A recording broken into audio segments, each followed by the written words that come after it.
Welcome to Bargain Bin Saturdays, where I review movies that I've purchased from the $5 bin at my local Walmart. And we are once again returning to the 10-movie Princess Collection released by GoodTimes. Although the true copyright ownership of this movie shares a rather interesting history to say the least, I'm not going to discuss it here since it's irrelevant to reviewing the film. Story-wise, this movie features the young Princess Lena who falls in love with the human Prince Stefan after saving him from drowning. In order to be with him, she makes a deal with the witch Cassandra in order to acquire a pair of legs at the cost of her voice.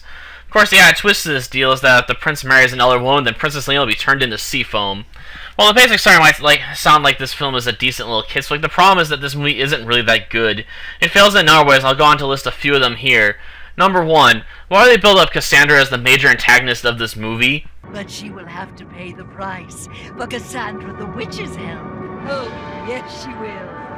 She'll have to pay the price. Seriously, after she acquires Lena's voice and turns her into a human, she never appears again.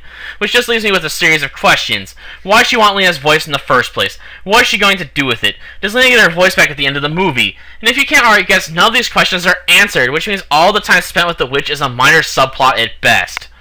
Though the real kicker has to be the major conflict of the movie, and that conflict is a political marriage between Stefan and a princess of another kingdom who had previously saved his life when she was at school. And of course this movie then has to pull out the "they are both in love with someone else" card, but are unable to marry them because of the potential war if they don't get married. Of course this problem is solved in the most trite and convenient way possible. My precious, are you alright? Yes, Father. Oh, thanks to Maxwell. You saved my daughter's life. Reward him, Father. Reward our love. And of course, her father gives in to her demand, which solves all the problems in this entire story and allows everyone to live happily ever after. Which leaves me with only one more thing to discuss. I'm not entirely sure how I feel about this narrative. On one hand, it has elements that come straight from bad writing 101, such as the foreshadowing that has never truly paid off, in my opinion. And at other times, it has plot convenience issues so bad that it pegs my specially purchased plot convenience meter.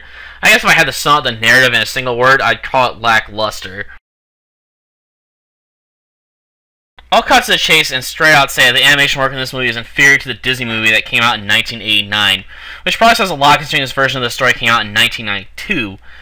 Though I think the scene with the jugglers is a decent representation of this film at its best in terms of animation.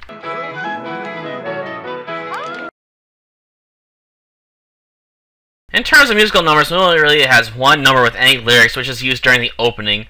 And it may be just me, but the singer feels a bit off-key or something at times. We'll share a love that only can be in the world above.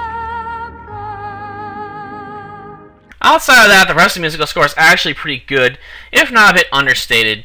Or maybe it only feels that way to me since I tend to have a hard time sitting down and watching movies, so I'll usually just listen to the voices. And I'll be honest, I'm saying the vocal performances are pretty solid all around this movie, actually. For a not Disney movie, this movie isn't that bad. The plot could have used a bit more fine-tuning, but the voice actors do a solid enough job to at least make the plot issues bearable. As for recommendation, I'd probably suggest skipping this movie if you already own the Disney version of the story, since this version is undeniably inferior. Look, Claudia, it's a girl from the sea.